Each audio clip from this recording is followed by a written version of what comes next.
Power plant technical knowledge में आपका स्वागत है। पावर प्लांट टेक नॉलेज के जुड़े रहने के लिए चैनल को सब्सक्राइब करो और बेल आइकन को प्रेस करो ताकि हमारा वीडियो सबसे पहले आपके पास पहुंच सके। तो आज हम लेकर के आए बॉयलर प्रश्न उत्तर पार्ट 7। तो फ्रेंड, मैं आपको एक बात बता दूं, ये जो आज के जो क्वेश्चन है ये बहुत ही इंपॉर्टेंट क्वेश्चन है पार्ट 7 के, क्योंकि ये जो क्वेश्चन है हमने बहुत जगह से एक एक करके कलेक्ट करके आपके लिए यहाँ पे लाए हैं। तो फ्रेंड, आप वीडियो देखते हो और लाइक नहीं करते हो। फ्रेंड, आपका एक लाइक हमें बहुत मोटिवेट करता है। आप वीडियो देखते रहिए और वीडियो को लाइक भी करते रहिए ताकि हमें और ज़्यादा आपको पढ़ाने में मज़ा आ सके और बहुत मोटिवेट करता है फ्रेंड लाइक आपका। तो देर ना करते हुए वीडियो को स्टार्ट करते हैं। हमारा जो पिछले वाला क्वेश्चन था वो 90 नंबर का था, अभी 91 नंबर का क्वेश्चन चल रहा है। तो देखते हैं 91 नंबर का क्वेश्चन क्या बोलता है। तो मिक्स बेड में कौन कौन से रेजिन होती है। तो मिक्स बेड में जो हमारा डीएम प्लांट में जो मिक्स बेड होता है उसके अंदर रेजिन कौन कौन सी होती है। तो यहाँ पे आंसर मिलेगा आपको, मिक्स बेड में कैटायन और एनायन रेजिन होती है। आप यहाँ पे देख सकते हो picture, cation resin brown colour होता है और एनायन रेजिन का येलो कलर होता है। तो आप यहाँ पे देख लीजिए, सेम ऐसी ही रेजिन होती है, यहाँ पे कोई डाउट नहीं है। आपको मैंने बताने की कोशिश की है। नेक्स्ट क्वेश्चन, मिक्स बेड में सबसे ऊपर कौन सी रेजिन होती है। तो मिक्स बेड में हमारा दो रेजिन होती है, कैटायन और एनायन। तो सबसे ऊपर वाला जो रेजिन होता है वो कौन सा होता है। तो यहाँ पे हमारा आंसर होगा, मिक्स बेड में सबसे ऊपर वाली जो रेजिन है वो एनायन रेजिन होती है।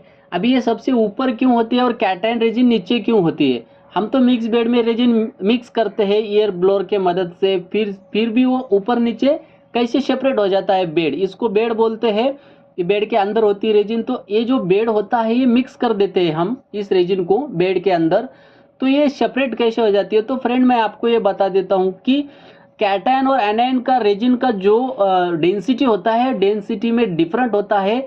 और हम बेड को चार्ज करने से पहले, उसको केमिकल से वॉश करने से पहले हम क्या करते हैं, इसको बैकवॉश दे करके रेजिन को सेपरेट कर लेते हैं। जिस रेजिन का डेंसिटी कम होगा वो ऊपर साइड में जाएगा और जिस रेजिन का डेंसिटी ज़्यादा है वो नीचे साइड रहेगा। तो एनायन रेजिन का जो डेंसिटी होता है वो कम होता है कैटायन रेजिन से। तो एनायन रेजिन कैटायन रेजिन के ऊपर होता है। तो हमारा क्वेश्चन क्या बोलता है, मिक्स बेड में सबसे ऊपर कौन सी रेजिन होती है, एनायन होती है। नेक्स्ट क्वेश्चन, एफबीसी बॉयलर में सैंड की साइज कितनी होती है। जो हमारे एफबीसी बॉयलर होते हैं उसके अंदर जो बेड मटेरियल होता है उसको सैंड बोलते हैं हम। तो सैंड की साइज कितनी होती है ये भी आपको एग्जामिनर पूछ सकते हैं। जो भी बंदा एफबीसी बॉयलर के ऊपर काम कर रहा है तो उसको क्वेश्चन यहाँ पे एग्जामिनर पूछ सकता है कि आपकी सैंड की साइज कितनी है। तो यहाँ पे आपको आंसर मिलेगा, एफबीसी बॉयलर में सैंड की साइज जो होती है 0.5 से लेके 2.5 mm तक होती है। तो मिनिमम जो सैंड की साइज होती है 0.5 mm होती है और मैक्सिमम जो सैंड की साइज होती है वो 2.5 होती है। तो उसका जो यूनिट है mm में है। तो नेक्स्ट क्वेश्चन, फीड चेक वाल कहाँ बिठाया जाता है। तो हमारा इसका आंसर है, फीड चेक वाल फीड लाइन में स्टीम ड्रम के सामने बिठाया जाता है। अभी ये फीड चेक वाल जो है ये बहुत पुराने जमाने में यूज करते थे। अभी ये फीड चेक वाल मोस्टली बॉयलर के ऊपर यूज नहीं करते हैं। फीड चेक वाल बोले तो क्या होता है, उसका मतलब मैं आपको बता देता हूँ। इसके नाम में ही इसका आंसर है। फीड यानी कि कंटिन्यू कौन सी भी चीज फीड करना, चेक यानी कि नॉन रिटर्न वाल।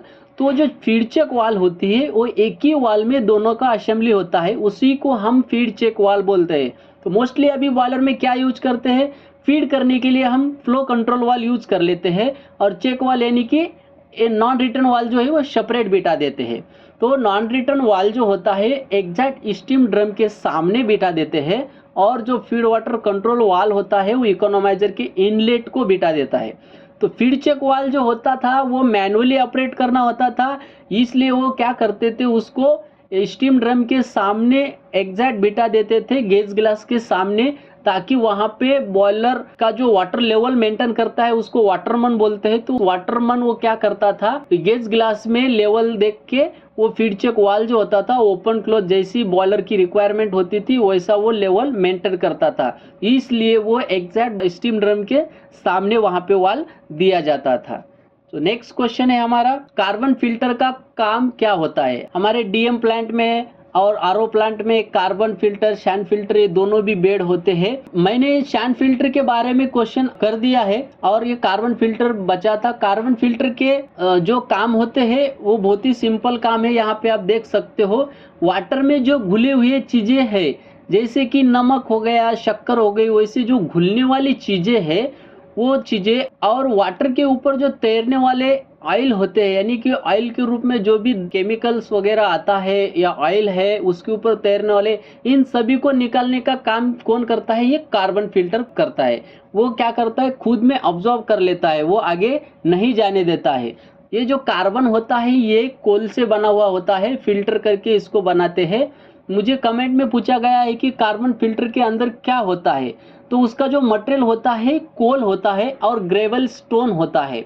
ग्रेवल स्टोन यानी कि छोटे छोटे सफ़ेद सफ़ेद वाले पत्थर होते हैं, उसको ग्रेवल स्टोन बोलते हैं। तो ये दोनों होते हैं इसके अंदर। इसके अलावा इसके अंदर कुछ भी नहीं होता है। वो कार्बन क्या करता है, वाटर में जो भी घुल गए हैं तो वो ऑब्जर्व कर लेता है, और ऑयल जो है वो कार्बन जल्दी से ऑयल को पकड़ लेता है। तो ये दोनों काम कार्बन फिल्टर करता है। वाटर में जो भी घुल गए हैं और जो भी ऑयल है ये निकालने का काम कार्बन फिल्टर करता है। Next question, main stream stop वाल को बाईपास वाल क्यों दिया जाता है? तो इसमें आंसर है, आगे की लाइन को चार्ज करने के लिए होता है ताकि लाइन हैमरिंग ना हो सके। तो फ्रेंड, जब हम बॉयलर स्टार्ट करते हैं, हमारे बॉयलर में वर्किंग प्रेशर की इतना प्रेशर आ जाता है तो हमारा जो मेन स्टीम स्टॉप वाल्व होता है उस समय क्लोज होता है। तो हम बॉयलर का मेन स्टीम स्टॉप वाल्व कब ओपन करते हैं? जब हमारा फुलफिल जो वर्किंग प्रेशर है, जितना बॉयलर का वर्किंग प्रेशर है उतना आ जाने के बाद। उसके बाद क्या होता है फ्रेंड, आगे वाली जो लाइन है मेन स्टीम स्टॉप वाल्व के आगे जो लाइन है, वो जो लाइन है उसके अंदर कंडेंस होता है।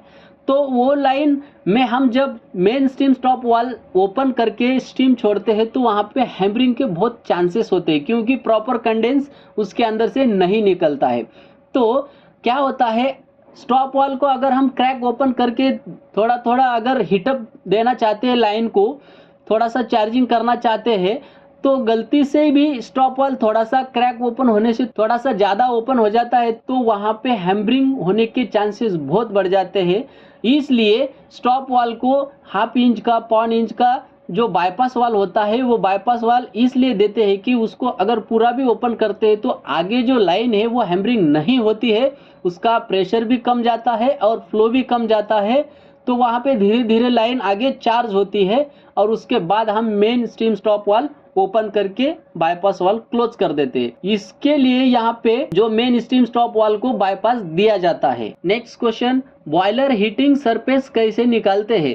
तो आपको एग्जामिनर पूछ सकते हैं कि बॉयलर का हीटिंग सरफेस जो है वो कैसे निकालते हैं, तो उसका मैंने आपको फार्मूला दे दिया है। तो टोटल इस हीटिंग सरफेस जो हमारा निकलता है, furnace area into tube quantity. Furnace area यानी कि हमारा जो फर्नेस का एरिया है वो एरिया आपको नाप लेना है। ट्यूब की क्वांटिटी यानी कि बॉयलर के अंदर कितनी ट्यूब है, इनटू ट्यूब लेंथ यानी कि ट्यूब की हाइट कितनी है, इनटू विड यानी कि ट्यूब की जो डायमीटर होती है वो कितनी है। तो जो भी आपका आंसर आएगा वो आपका हीटिंग सरफेस होगा। ऐसे ही हीटिंग सरफेस निकालते हैं, furnace area into tube quantity into tube length into width. तो नेक्स्ट क्वेश्चन है, हीटिंग सरफेस का मतलब क्या होता है? तो ये क्वेश्चन बोलता है कि हीटिंग सरफेस का मतलब क्या होता है। तो आंसर है हमारा, बॉयलर में जहां वाटर को हीट मिलता है उसी को हीटिंग सरफेस कहते हैं।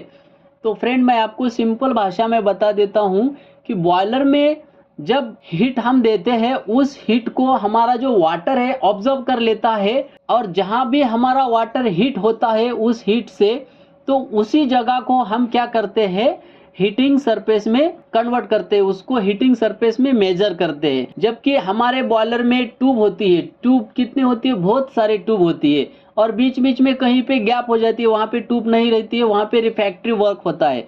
तो जो रिफैक्ट्री वर्क है वो काउंट नहीं करते हैं, हम ट्यूब काउंट कर लेते हैं, और ट्यूब में वाटर होता है। तो जहाँ पे बॉयलर में वाटर हीट ऑब्जर्व करता है उसी को हीटिंग सरफेस बोलते हैं। और इस हीटिंग सरफेस का फार्मूला मैंने पिछले वाले क्वेश्चन में बताया है कि हीटिंग सरफेस कैसे निकालते हैं। नेक्स्ट क्वेश्चन, बॉयलर इफिशियंसी कैसी निकालते हैं? तो बॉयलर इफिशियंसी का 2 मेथड है। मैंने आपको यहाँ पे एक ही मेथड से आंसर दिया है, तो आप यहाँ पे देख सकते हो। ये जो मेथड है ये डायरेक्ट मेथड है। बॉयलर का जो इफिशियंसी निकालते हैं हम 2 मेथड से निकालते हैं, डायरेक्ट और एक दूसरी जो होती है वो इनडायरेक्ट। तो ये डायरेक्ट मेथड है, बहुत ही सिंपल फार्मूला है और ये डायरेक्ट मेथड से हमें बॉयलर का जो इफिशियंसी निकालना होता है बहुत ही आसान तरीका होता है। इसलिए मोस्टली बॉयलर में इफिशियंसी निकालने के लिए डायरेक्ट मेथड का ही यूज करते हैं, क्योंकि यहाँ पे हमें जो रिक्वायरमेंट होती है वो मिल जाता है। तो आप देख सकते हो यहाँ पे इसका फार्मूला क्या है, मैंने वैल्यू लेके भी आपको कैलकुलेशन करके भी यहाँ पे बताया है। तो इसका फार्मूला है स्टीम जनरेशन, यानी कि 24 आवर्स 24 घंटे में हमारा बॉयलर का जो स्टीम जनरेशन हुआ है वो स्टीम जनरेशन लेना है into enthalpy of feed water temperature.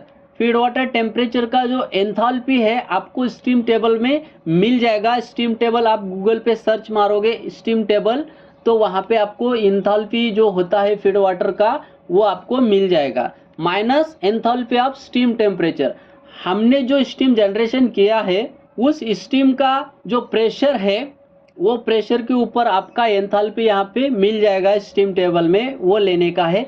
और डिवाइडेड बाय फ्यूल कंजप्शन, इतना स्टीम जनरेशन करने के लिए हमारा जो फ्यूल जला है वो फ्यूल यहाँ पे आपको लेना है इनटू फ्यूल जीसीवी। जो भी आपका फ्यूल है उसका जीसीवी हम लैब में तो चेक करते ही है, और जो भी बॉयलर ऑपरेटर होता है उसको पता ही होता है कि फ्यूल इफिशियंसी कितनी है, उसको यहाँ पे रख देना है और इसका मल्टीप्लाई करके आपको कैलकुलेशन करना है। तो देखिए यहाँ पे मैंने यहाँ पे स्टीम जनरेशन लिया है 150,000 स्टीम जनरेशन हुआ है 24 आवर्स में, और enthalpy of feed water temperature जो है हमारा 110 डिग्री सेल्सियस है, और एंथैल्पी ऑफ स्टीम टेम्परेचर जो है 650 है। तो यहाँ पे इसका कैलकुलेशन यहाँ पे इतना आया है, और जो ये है ये फ्यूल कंजप्शन है हमारा 21,000.92 यहाँ पे कंजप्शन हुआ है इनटू यहाँ पे फ्यूल जीसीवी मैंने लिया है। ये जो जीसीवी है मैंने कोल का जीसीवी लिया है। आप जो है आपका जो भी फ्यूल है उसका जीसीवी ले सकते हो, कोई प्रॉब्लम नहीं। सब बॉयलर के लिए ये इफिशियंसी का फार्मूला काम करेगा, यहाँ पे ऐसा कोई अलग से नहीं होगा, हर एक बॉयलर का इफिशियंसी का फार्मूला। तो यहाँ पे आप कैलकुलेशन करके देख सकते हो। ये जो हमारा आंसर है यहाँ पे 0.70126 आया है। तो हमारा ओवरऑल जो बॉयलर का इफिशियंसी है टोटल 70.126% में यहाँ पे आपको इफिशियंसी मिल जाएगा। तो आप प्रैक्टिकल में आपका जो बॉयलर का इफिशियंसी वो निकाल के देख सकते हो, कोई प्रॉब्लम नहीं। इस फार्मूला में आपका जो बॉयलर का वैल्यू है वहाँ पे आप फिल करके आप कैलकुलेशन कर सकते हो। नेक्स्ट क्वेश्चन है, बॉयलर के ट्यूब का कौन सा मटेरियल होता है? एग्जामिनर आपको ये भी क्वेश्चन पूछ सकता है कि आपके बॉयलर का जो ट्यूब होता है वो कौन से मटेरियल से बना होता है। तो यहाँ पे हमारा आंसर है बॉयलर के ट्यूब का मटेरियल कास्ट आयरन होता है। तो कास्ट आयरन क्यों होता है? क्योंकि उसके अंदर फ्लेक्सिबिलिटी होती है, इसके लिए हम कास्ट आयरन जो मटेरियल होता है वो यूज करते हैं। क्योंकि हमारा जो थर्मल एक्सपैंड होता है तो वहाँ पे फ्लेक्सिबिलिटी चाहिए उसके अंदर, इसलिए हम कास्ट आयरन का मटेरियल बॉयलर में यूज करते हैं। तो नेक्स्ट क्वेश्चन है, बॉयलर के कितने टेस्ट होते हैं? तो ये तो 100% आपको कंफर्म पूछने वाले एग्जामिनर क्वेश्चन। तो यहाँ पे आपको देना है बॉयलर के 3 टेस्ट होते हैं। नंबर 1 ओपन टेस्ट, दूसरा हाइड्रोलिक टेस्ट और तीसरा स्टीम टेस्ट। आपको जब भी आंसर देना है तो ओपन, हाइड्रोलिक और स्टीम टेस्ट ऐसा देना है। सबसे पहले स्टीम टेस्ट, सेकंड में हाइड्रोलिक टेस्ट, ऐसा नहीं देना है, क्योंकि सबसे पहले हम बॉयलर को ओपन करते हैं, ओपन टेस्ट करते हैं, उसके बाद हाइड्रोलिक टेस्ट होता है, उसके बाद स्टीम टेस्ट होता है। तो यहाँ पे सीरियल नंबर से ही आपको यहाँ पे आंसर देना है, open test, hydraulic test, steam test. Next question है, बॉयलर का ओपन टेस्ट क्या होता है? ये भी आपको एग्जामिनर पूछ सकते हैं। तो बॉयलर में ओपन टेस्ट में आप क्या काम करते हो? तो यहाँ पे आपका आंसर होगा बॉयलर को ओपन करके ट्यूब का थिकनेस और इंटरनल कंडीशन चेक करते हैं। तो जब भी हमारे बॉयलर का इंस्पेक्शन होता है, एनुअल इंस्पेक्शन, यानी कि हर साल हमारा बॉयलर का इंस्पेक्शन होता है, उसमें ये टेस्ट होती है। तो ये जो ओपन टेस्ट होती है, हम क्या करते हैं, बॉयलर को ओपन कर देते हैं और बॉयलर इंस्पेक्टर आता है, उसका थिकनेस चेक करता है ट्यूब का और इंटरनल कंडीशन कैसी है वो चेक करते हैं। इसको ही ओपन टेस्ट बोलते हैं। और अगर बॉयलर का कुछ अबनॉर्मलिटी है, ट्यूब का कुछ अबनॉर्मलिटी है, तो वो चेंज करने के लिए बोल देते हैं ओपन टेस्ट में। और नेक्स्ट क्वेश्चन है हमारा, बॉयलर का हाइड्रोलिक टेस्ट क्या होता है। अभी ओपन टेस्ट होने के बाद जो हाइड्रोलिक टेस्ट होता है वो क्या होता है। आंसर है, बॉयलर में डीएम या आरओ कोल्ड वाटर भर के बॉयलर के वर्किंग प्रेशर से 1.5 गुना प्रेशर बढ़ा के बॉयलर का लीकेज चेक करते हैं। इसी को हाइड्रोलिक टेस्ट कहते हैं। जब बॉयलर का ओपन टेस्ट हो जाता है, ओपन टेस्ट होने के बाद जो भी काम करते हैं हम, उस सब काम को बॉक्सअप करके बॉयलर को पूरा बॉक्सअप करते हैं। बॉक्सअप करने के बाद बॉयलर के अंदर डीएम वाटर या आरओ वाटर फिलअप करके हमने जो काम किया है वो लीकेज चेक करते हैं बॉयलर में प्रेशर लेकर के। अभी प्रेशर कितना लेते हैं, तो बॉयलर का जो वर्किंग प्रेशर होता है उससे 1.5 गुना प्रेशर लेता है। एग्जाम्पल में बॉयलर का अगर वर्किंग प्रेशर 20 केजी है तो हम हाइड्रोलिक 30 केजी के ऊपर लेते हैं। तो वहाँ पे प्रेशर होल्ड रहना चाहिए 30 केजी और हमारा बॉयलर कहीं पे भी लीकेज नहीं होना चाहिए। तो इसी को हम हाइड्रोलिक टेस्ट बोलते हैं। नेक्स्ट क्वेश्चन है, बॉयलर का स्टीम टेस्ट क्या होता है। मैंने अभी पिछले वाले क्वेश्चन में ओपन टेस्ट और हाइड्रोलिक टेस्ट ये तो सभी को पता होता है, लेकिन स्टीम टेस्ट किसी किसी बंदे को पता नहीं होता है, तो वो जरूर यहाँ पे कॉन्सेंट्रेट करके सुन ले कि स्टीम टेस्ट क्या होता है। इसका आंसर रहेगा, सुपर हीटर और स्टीम ड्रम का सेफ्टी वाल्व सेट करते हैं, उसी को बॉयलर का स्टीम टेस्ट कहते हैं। जब हमारा ओपन टेस्ट हो जाता है, उसके बाद हाइड्रोलिक टेस्ट हो जाता है, उसके बाद स्टीम टेस्ट होता है। तो ओपन टेस्ट में हमने क्या किया, ओपन टेस्ट में इंस्पेक्टर को बॉयलर ओपन करके दे दिया। और हाइड्रोलिक टेस्ट में क्या किया, इंस्पेक्टर ने जो भी हमें काम बताया था वो काम किया, उसके बाद बॉयलर को बॉक्सअप किया और वाटर उसके अंदर फिल करके वाटर का प्रेशर लिया हमने, कितना केजी, बॉयलर का वर्किंग प्रेशर से 1.5 गुना ज़्यादा। तो वहाँ पे वो प्रेशर लेके हमने लीकेज चेक किया, वो हो गया हमारा हाइड्रोलिक टेस्ट। तो अभी हमें क्या करना है, बॉयलर फायर करना है, उसके बाद बॉयलर के अंदर प्रेशर लेना है और उसके बाद हमें उसका सेफ्टी वाल्व जो होता है, सुपर हीटर या स्टीम ड्रम का जो सेफ्टी वाल्व है, उसका जो सेफ्टी वाल्व है वो सेट पॉइंट के ऊपर हम उसको सेट करते हैं इंस्पेक्टर के सामने।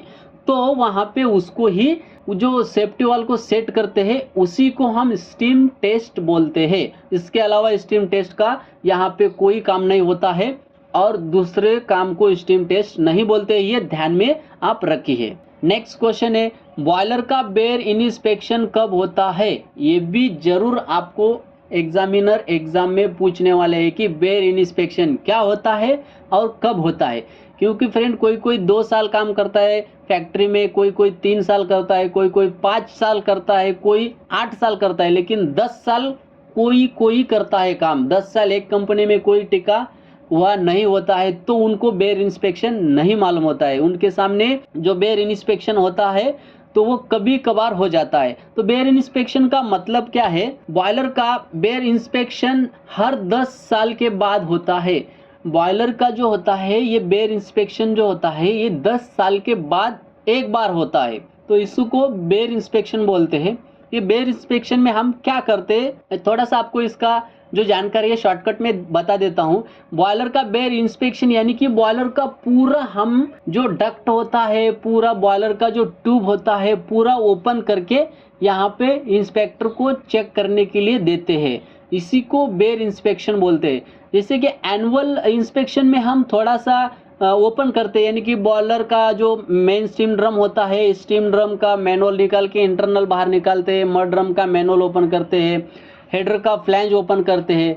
और बेयर इंस्पेक्शन में क्या होता है, पूरा ट्यूब ओपन करके यहाँ पे हमें देना पड़ता है, बॉयलर का पूरा जो डक्ट होता है, रिफैक्ट्री होता है, वो पूरा ओपन कर बताना पड़ता है। इसलिए ये बेयर इंस्पेक्शन हर 10 साल बाद करते हैं। तो फ्रेंड एक क्वेश्चन मैंने आपके लिए रखा है, इसका आंसर जो है आप मुझे कमेंट बॉक्स में करें। तो मैं आपको क्वेश्चन पढ़ के बता देता हूँ। सुपर हीटर और स्टीम ड्रम में से सबसे पहले कौन सा सेफ्टी वाल्व ब्लो होना चाहिए। कमेंट बॉक्स में इसका आंसर दीजिए। तो फ्रेंड, अगर वीडियो अच्छे लगे तो वीडियो को लाइक करो, शेयर करो, सब्सक्राइब करो और एंजॉय करो फ्रेंड। मिलते हैं ऐसे ही एक इंफॉर्मेटिव अगली एक नई वीडियो के साथ, तब तक के लिए जय हिंद।